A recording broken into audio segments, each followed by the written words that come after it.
and welcome to ARIRANG News. It's Thursday, November 13th here in Seoul. I'm Laah Hyun-kyung. The stories making headlines at this hour.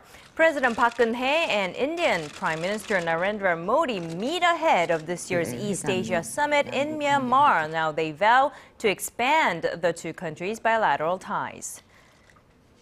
Amid mounting expectations of an additional rate cut down the road, the Bank of Korea keeps this month's key interest rate steady at 2%. And a European Space Agency probe successfully lands on a speeding comet. It has already sent photos and data back to Earth, and scientists are hopeful about solving mysteries of the solar system.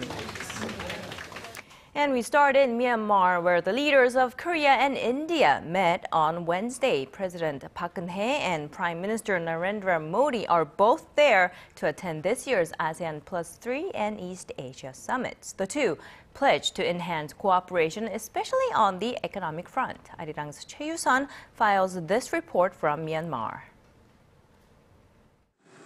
Ahead of this year's East Asia Summit in Myanmar, President Park Geun-hye held talks with Indian Prime Minister Narendra Modi for the first time since he took office in May.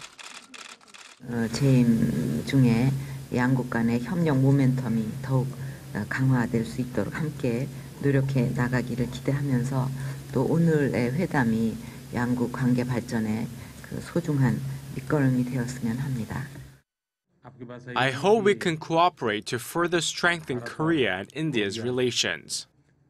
Praising Prime Minister Modi's bold initiatives to attract foreign investors to India's industrial and infrastructure projects, President Park asked him to support Korean firms aiming to win large-scale orders. To that end, the Indian leader welcomes such participation and investments by Korea. Suggesting cooperation in coal gas development and nuclear energy, the Korean president invited her Indian counterpart to make a state visit to Korea next year. On Thursday, the 18 East Asia Summit state leaders will discuss pressing global issues such as the Ebola outbreak and the threat posed by Islamic State militants in the Middle East. At the following ASEAN +3 summit, President Park plans to talk about her unification drive and the North Korean nuclear issue with the 10 Southeast Asian nations, China and Japan. Attention is also being paid to the ASEAN launching their economic community by the end of next year. The ASEAN is Korea's #2 trading region with a total trade volume of $135 billion last year. Choi Yoo-sun, ARIRANG News, Naypyidaw. It was a truly historic moment for mankind, a new chapter in the aerospace history. The Rosetta mission has successfully made a first-ever landing on a speeding comet in space. The probe, however, wasn't able to tightly latch on to the icy surface using the anchor system, and scientists say the lander may not operate for as long as hoped. Ji Myung-gil has this report. There were scenes of jubilation at the European Space Agency as the Rosetta's lander made a historic touchdown on the speeding comet. Scientists say they received confirmation from the small robotic probe named Philae after a roughly 7-hour descent as it made a bumpy landing on the surface of Comet 67P. The actual status remains unclear, however, after harpoons designed to firmly attach Philae to the comet failed to fire. So we have science data coming, we have pictures, we have measurements from all the instruments. Science continue coming. Of course, the scientific experiments will start a bit later. The landing is a feat of space engineering, considering the whole expedition hinged on unproven landing technology, and the comet is whizzing through space at a staggering 18 kilometers per second. In search of the secrets of the solar system, the mission has been 2 decades in the making and explores not just life on Earth, but the possibility of life elsewhere. Scientists also hope to discover more about comets, which are predominantly clusters of dust and ice. There's a lot of new information about the origins of our solar system, of our own planet, the water which is on our planet. Does it come from such comets? And I think that indeed justifies all this effort. The probe will start doing scientific experiments, taking pictures and analyzing the comet's surface once it's properly secured and stabilized. Ji Myung-gil, ARIRANG News.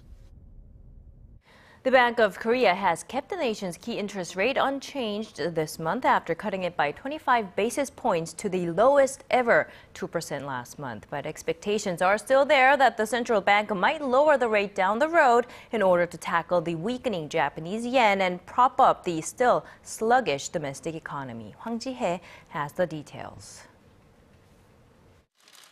The Bank of Korea has chosen to take a wait-and-see approach to gauge the impact of two previous rate cuts in the second half of this year. It held the key rate unchanged at 2% in November following its monthly monetary policy meeting on Thursday. The central bank cut the rate in August and October each by 0.25 percentage point. The move, which came in line with government efforts to prop up the ailing domestic economy, left the country's base rate at a historic low not seen since the height of the global financial crisis in 2009. Still, market expectations are mounting over an additional rate cut. They're being driven by Japan's surprise move to expand its monetary easing, which has pushed the Japanese yen to its weakest point in 7 years. That is stoking concerns among Korean policymakers as a weak yen erodes the price competitiveness of Korean exporters against its Japanese rivals in the global market. The domestic economy remaining sluggish despite aggressive government stimulus measures also leaves room for more rate cuts. Some analysts say, however, that the central bank will stand pat with the current rate for the time being in the face of a possible capital outflow stemming from the U.S. Federal Reserve's stimulus tapering. Bank of Korea Governor Lee Ju-yeol also told reporters last month that the 2% key rate should help the domestic economy regain its growth momentum. Hwang Ji-hye, ARIRANG News. The value of mergers and acquisitions among Korea-based companies hit a 2-year high in the first half of this year, surpassing $10 billion. The Financial Supervisory Service attributes the increase to so-called mega deals, including the one between Samsung SDI, the unit in charge of developing battery technologies, and its affiliate Jail Industries. That one alone was worth more than $3 billion. Another mega deal involved the country's second-largest internet portal, Daum, and the nation's #1 mobile messaging service, Kakao. However, the volume of cross-border M&As took up less than 2% of the total volume at around $180 million in the first half. Korea is shoring itself up as a key ICT stronghold by pouring huge amounts of money into research and development. In its annual Science, Technology and Industry Outlook for this year, the OECD said Korea's R&D investment as a nation stood at 4.4% of its GDP, the highest proportion among the 46 countries included in the report. Now, Korean companies' R&D investment marked 3.4% of their revenue to top that respective list as well. The report, however, indicated that while Korea's strength lies in its ICT infrastructure, Seoul needs to boost international cooperation and joint research. The OECD said the slowing world economy has dented R&D investment, especially in Europe, and that the global landscape in R&D is shifting to Asia. In the year 2012 for Korea was at its record high. All of the day's important events close to home and around the world. Join Laah Hyun-kyung live from Seoul. Shopping market thinks the true meaning of creation shines through. Now, a group of Korean medical personnel have embarked on a trip to Sierra Leone as part of government efforts to help contain the deadly Ebola virus in West Africa. The team will stay there for about a week to assess the conditions so that the Korean government can later decide on the final scale of its support team. Connie Kim reports. Korea dispatched its first group of medical personnel to Sierra Leone this Thursday to give the Ebola-stricken country a much-needed helping hand. Seoul's Foreign Affairs Ministry says the volunteering doctors, nurses, and military officers will first visit Britain before traveling to the West African country. The group is being dispatched in advance to check the medical facilities and working conditions in Sierra Leone. Staying there until November 21st, the Korean team will work at a British Ebola treatment facility in the capital Freetown with other health experts from countries such as Britain and Denmark.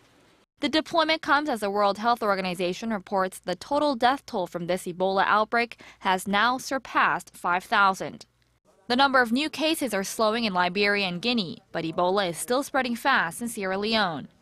On Sunday alone, 111 new Ebola cases were reported in the West African country, one of the highest daily rates ever recorded. And making matters worse is that only 19 out of the 53 treatment centers in the country are operating due to a lack of medical supplies and personnel. As fears grow about the devastating effects Ebola is having on Sierra Leone, Korea has vowed to continue its support even after the first team returns to Korea. After receiving assessments from the first task force team, the Korean government will decide upon the final number of medical staff to send to Sierra Leone. 145 doctors, nurses, laboratory technicians, and safety managers applied to join the global efforts. The number of applicants far outstripped the government's expectations, but Seoul only plans to send about 30 personnel to the West African country by the end of December. Connie Kim, ARIRANG News. 4 days after an iconic Korean singer was denied entry into Japan, the Korean government is still waiting for an explanation from Tokyo. The speculation is that the singer's recent involvement in a concert held on Korea's easternmost Dokdo Island most likely is the reason. Kim Hyun-bin has this report. South Korea's foreign ministry on Wednesday summoned a Japanese diplomat to demand an explanation for why Korean singer Lee Seung-chul was denied entry into Japan. He arrived at Japan's Haneda airport on Sunday, only to be sent home 4 hours later without a clear reason for why he was being turned back. Local media speculates it's due to an August concert the singer participated in on Korea's easternmost island of Dokdo, which Japan falsely claims as its own. A foreign ministry official told the Japanese diplomat that the Korean government wants a clear explanation from the Japanese side. The diplomat said they would relay the message to their government. Japan's chief cabinet secretary Yoshihide Suga has said previously that Lee's entry denial had nothing to do with Dokdo Island. He said the issue had been dealt with properly in accordance with Japan's immigration and refugee laws, but did not elaborate further. Lee's agency says the Japanese immigration officials initially told him he was being turned back due to recent events, implying the Dokdo concert. When he rejected, the officials cited an arrest for marijuana use in 1990, even though the singer had been to Japan numerous times since. Kim Hyun-bin, ARIRANG News.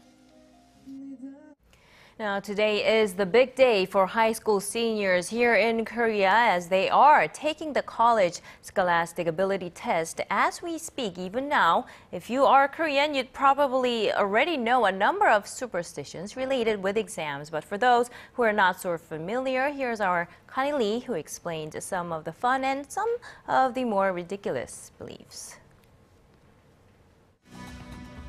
So how far would you go to ace your college entrance exams? I won't be washing my hair. To do well on the exam, I'm eating taffy and chocolates. Not your typical study habits, but the exam is deemed so important that the students will do whatever it takes for that high score, even taking part in some superstitions. One of the biggest ones is that students eat the right snacks. It's either taffy or rice cakes. Why? Because they're sticky. These come in neat gift sets this time of year, and as they say, eating these snacks will help the study material stick in the students' minds and help them stick to their top college choice from their high scores. While these snacks are okay to eat, one superstition says that test takers should avoid eating seaweed soup. So much so that some restaurants specializing in seaweed even close on this day. I opened my restaurant on exam day before, but no customers came in. Since then, I've closed every year. There's a belief that the slippery seaweed could lead the test taker to slip away from success and fail. But for success on test day, receiving certain items is also common. As good luck charms, students either get a fork or a pair of tweezers to help them pick or pluck out the correct test answers. Since most of the questions on the exam are multiple choice, it is quite important to make the right picks. Finally, there are some students who avoid washing their hair ahead of the test. My friends and I believe that washing your hair can wash away what you studied. These superstitious acts show just how much importance the nation places on education. It's not like most Koreans actually believe in these superstitions, but adhering to them acts as a bit of a stress reliever.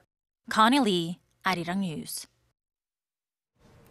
Now, if you are a food lover and want to know about the latest trends in the food industry, here's an event you might want to check out. The annual Food Week Korea event kicked off this week in Seoul with exhibitors from around the world showing off their locally produced foods. Kim Min-ji takes us to the scene. Food experts from around the globe have gathered under one roof, united by the theme Food for the Future. The annual Food Week Korea offers companies a chance to expand their scope of business and discuss changing industry trends.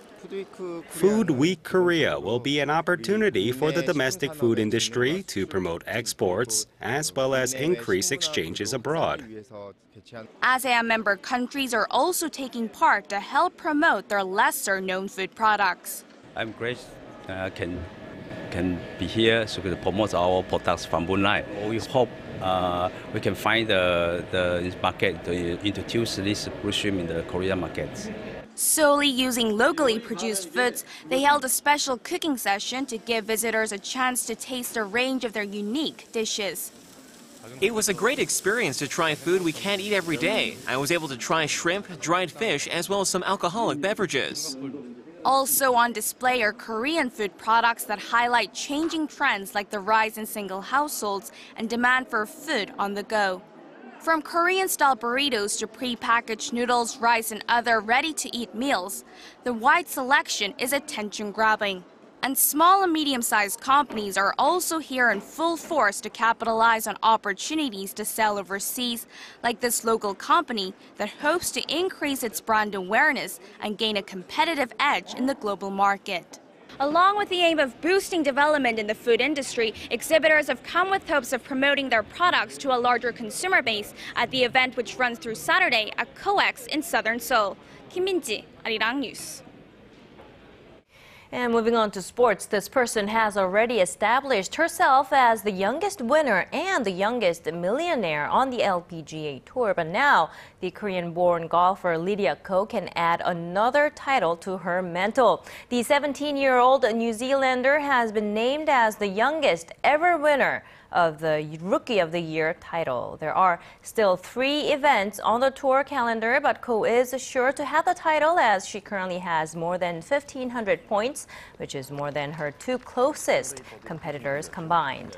On its website, the LPGA said rookie jitters are non-existent for Ko, who stands 3rd in the overall ranking with 2 victories and 9 top 10 finishes. Ko said her rookie season has been a dream come true and that she's happy to have achieved some of her goals along the way.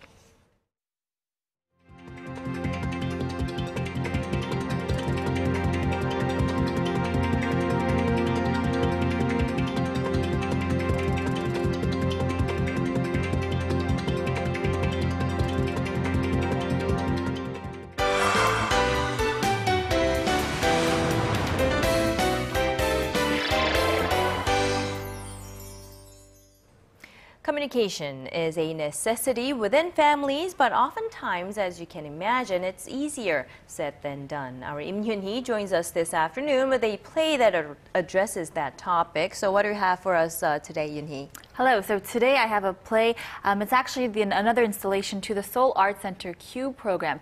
Now, it's an award-winning play written by the British playwright Nina Raine. And as you'll see in a moment, it asks you to sort of hear with your eyes as well. So take a look at what the play Tribes is all about. Billy is the youngest of 3 children, but he's the only one in the family who's deaf. And he never really learned sign language. As a result, his range of communication is strained and limited. But then he meets Sylvia, the daughter of 2 deaf parents, who's fluent in sign language and slowly going deaf herself. 어떻게 그 감정을 느낄 수가 있니? 지금 저한테 The two come from entirely different worlds, from entirely different families. They come from their own tribes. First of all, this story is about loving your family. But in a tribe that's called a family, members show that love in ways that they see fit, not the ways that others need to receive it. And under this kind of system, Billy, as well as other members of the tribe, are the direct results, showing what happens when love becomes a selfish act. Sign language is another valuable source of communication, especially for those who are hearing impaired, those who may feel a bit outside the traditional means of communication. And here, the tables have turned.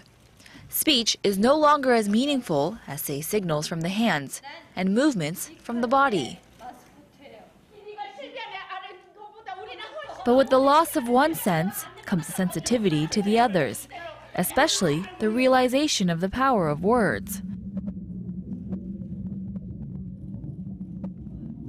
A set of words dancing in the corner of your eyes suddenly fades away with just a few blinks, much too quickly to comprehend. These subtitles, often taken for granted, are now a source of confusion and misunderstanding as they're continually flung across the stage.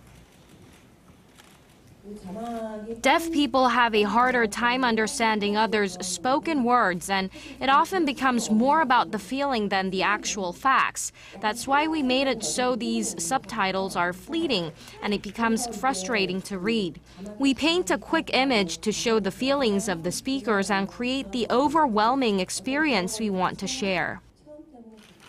Although it's not the traditional approach to a play, sometimes it takes someone else's point of view, someone different, to appreciate what you have. A tribe is made up of members, each with his or her own imperfections. But together, they share values and customs to make the perfect tribe, the perfect family. Sign language is not a skill that most people can comfortably say that they have. Right. So actually these actors with this play had to learn sign language. It took them a few months before the opening of the play to pick up sign language and to be able to communicate in sign language. And so that's another neat attribute of this particular performance. But really they want to show this relationship between the different senses along with the relationship between cause and effect. Right. So Billy, the main character, he is capable of sign language, and or not capable of sign language, but he can read lips. So in the play, he's actually works for a security company, and he can read the lips of the people in the video. And so they really want to show how things can happen later on down the line. You don't know in the present, but later down the line, you'll see the results of something. All right. And you've mentioned the CUBE program for people who are not so familiar with that program. Could you tell us a little bit more? Right. So the Seoul Art Center CUBE program is a multifaceted program that the Seoul Art Center is currently hosting, where they create different performances in-house. So many people view the Seoul Art Center as just a venue, but in fact, they actually do produce their own plays. And so they have 4 different categories: the Premier, Classics, Family, and British. And this, of course, will go into the British category. So that's another neat program to check out. So when you're there, if it says Seoul Arts, the Seoul Art Center CUBE program, you know that they created it in-house. I would think that this would go under the family category, but I guess I think some of them can be, I guess, shared categories, but this one they did categorize in the British category. Okay, all right. Thank you very much, Geun-hye, for today's report. You're as very well, welcome. as always. Thank you for having me.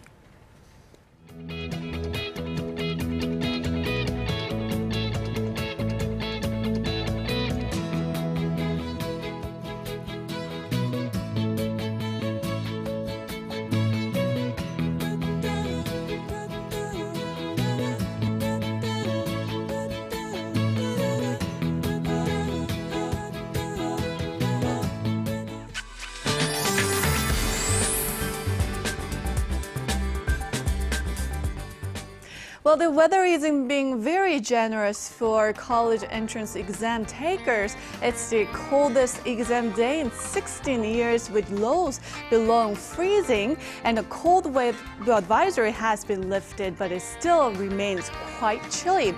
And we also had high levels of yellow dust in the upper regions early this morning, including here in Seoul, but it has cleared out and the readings are at a normal level now. Also, a fair amount of sunshine will dominate the whole peninsula. but will not help to warm things up as the daytime high in Seoul will only rise to 5, while Daegu and Gwangju will top out at 7 and Busan climbs to 9. And as for the other regions, Daejeon and Jeju will peak at 6 and 9 respectively, while Dokdo will see a high of 4. Now the cold snap will ease up tomorrow afternoon. Highs will go back to the average for this time of the year, but lows will remain on the freezing side. That's all for me today. Have a wonderful rest of the day.